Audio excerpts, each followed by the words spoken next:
My first / business class experience with Qatar Airways. This is the welcome lounge in Jeddah. There's plenty of seating space, as you can see, and they also have food and drinks as well. Underneath in the fridge you have sandwiches, bagels. The hot food section, the variety wasn't that good. The chicken sandwich though was very nice. That was in the fridge below. They do teas and coffees and water, and underneath they have fizzy drinks, yogurts, fruit juices, water again, etc. I'm having a Pepsi. Very nice. More coffees and teas. That's Saudi coffee there, I believe. And that is your pastries. And you have fruit as well. There's a hot food section again. So I have sped this clip up a bit. It's just me walking from the airport to the plane. You know, the bridge that connects the aeroplane to the airport. And the people on first / business class, they go on a separate one to the people on economy class.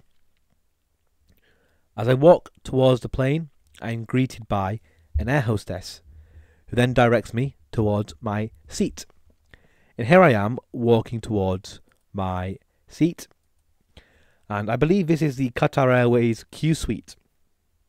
And my seat is right at the end. And this is what it looks like, as you can see. I think it looks very nice and very spacious. Let's get into the actual seat itself now. So here I am in the actual seat. There are the buttons which you can use to operate the seat. You have plug, etc. Now here I am struggling to actually open up this little storage space. And then I realise there's a hatch on the left which you pull up and it reveals a bottle of water. You've got your headphones in there and a little bit of space. Now they also offer you a refreshing towel and a welcome beverage. I opted for the lemon mint drink as I've heard good things about it, and it does not disappoint. It's very, very nice. I do recommend if you travel on Qatar Airways business class that you do opt for this. They have a door over here which you can shut for your privacy, although you have to leave it open for takeoff and for landing. Now, here I am just stretching my legs out on the seat as I've never experienced anything other than economy before, and having this space is very, very nice. Playing with the buttons over here, as you can see. That button I'm pressing there puts the seat backwards. It's almost like becoming a bed. And they also offered me later on a coffee and a date as well, and that was very nice. Although I don't like coffee, I find it to be a bit bitter. This is the menu. As you can see, it's dine at any time, in any order you want. As you can see, a good variety of food there, and a good variety of drinks as well. Something which caught my eye, as you can probably guess by my zooming in, is the karak chai.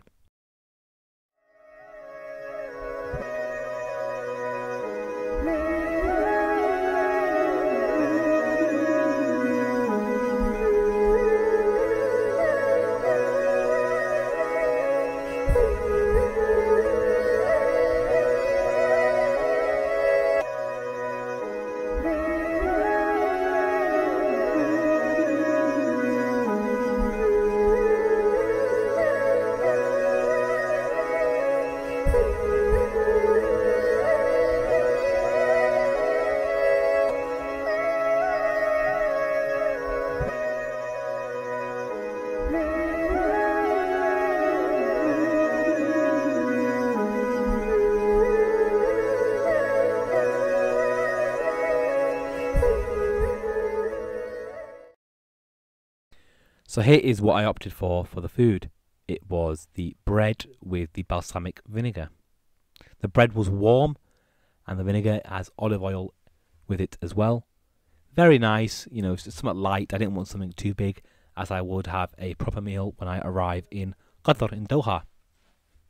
I also opted for the orange aid, which was very nice.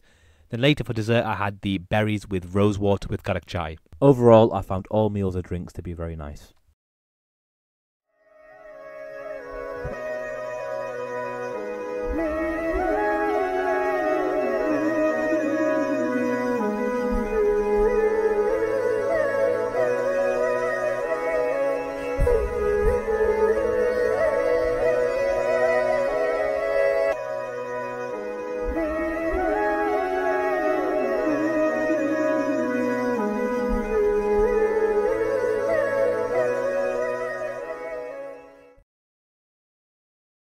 So sometimes when you leave a plane, you might have to go down some stairs and get on a bus and then be driven to the airport. This is what the bus for the first and business class passengers look like. So this is me now in the Al Safwa first class lounge in Doha. One of the first things I did was to have a shower, and this is what the shower room looks like. At this point over here, I'd already had my shower after, you know, some toothbrushes, comb, a razor, etc., cream, towels, soaps. Underneath I have a hairdryer, as you can see. A very spacious room, and the shower was very nice. It was just refreshing, and it's what I needed before I embarked on the rest of my experience in the first class lounge in Doha.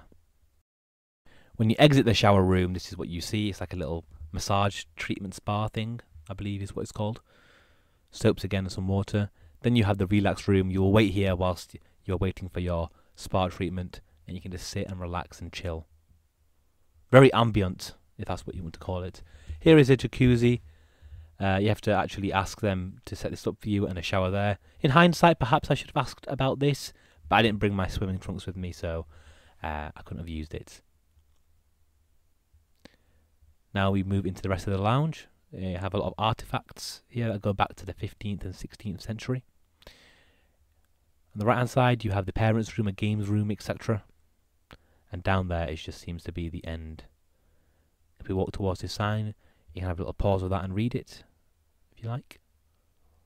Old artifacts and pottery is what it seems to be. Here I am now walking down towards the main area of the lounge. You can see a little waterfall on the left. More artifacts, let's have a look at these. It's quite old, some of these things. It goes back to the 15th, 16th century. Very interesting, isn't it? For people who are interested in that.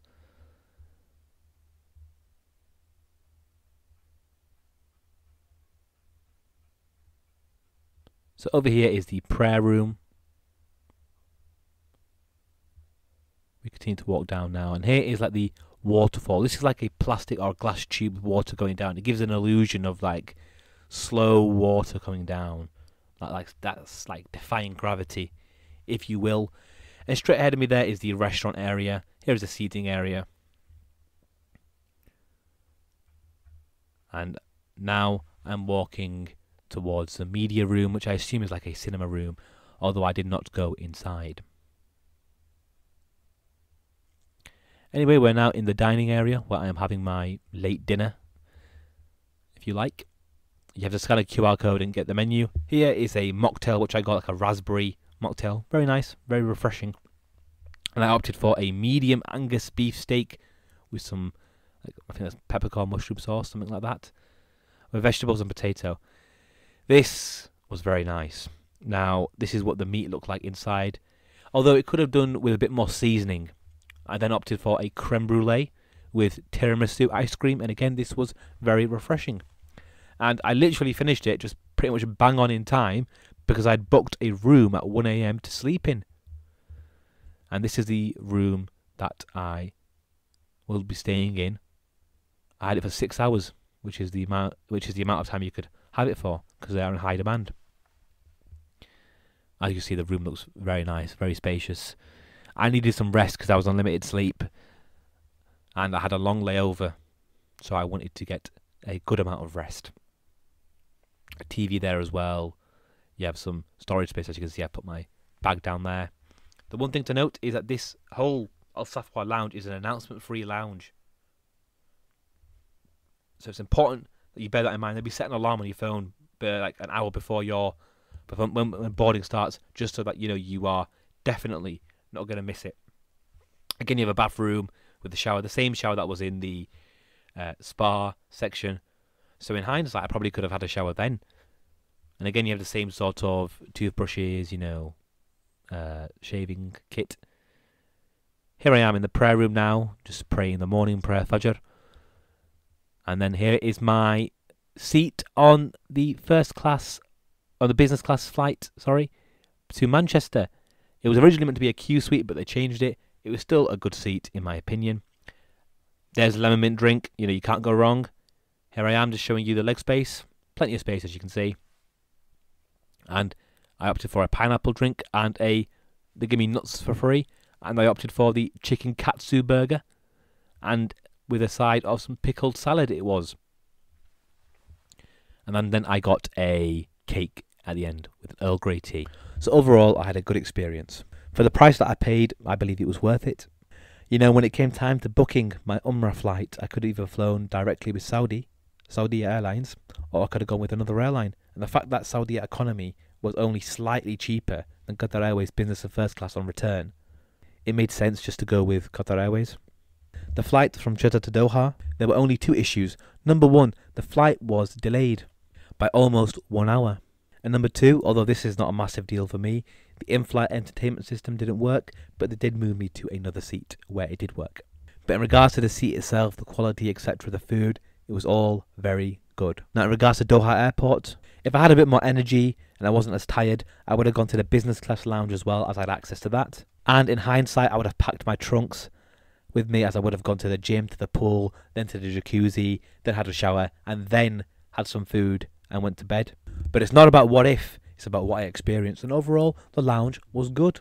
The food was nice, the shower was nice, and the sleep was nice as well. And then the flight from Doha to Manchester was also very good. The seat was nice, the service was good, and the food was also very tasty. Overall, I would give my experience with Qatar Airways, business/first class, an 8.5 out of 10.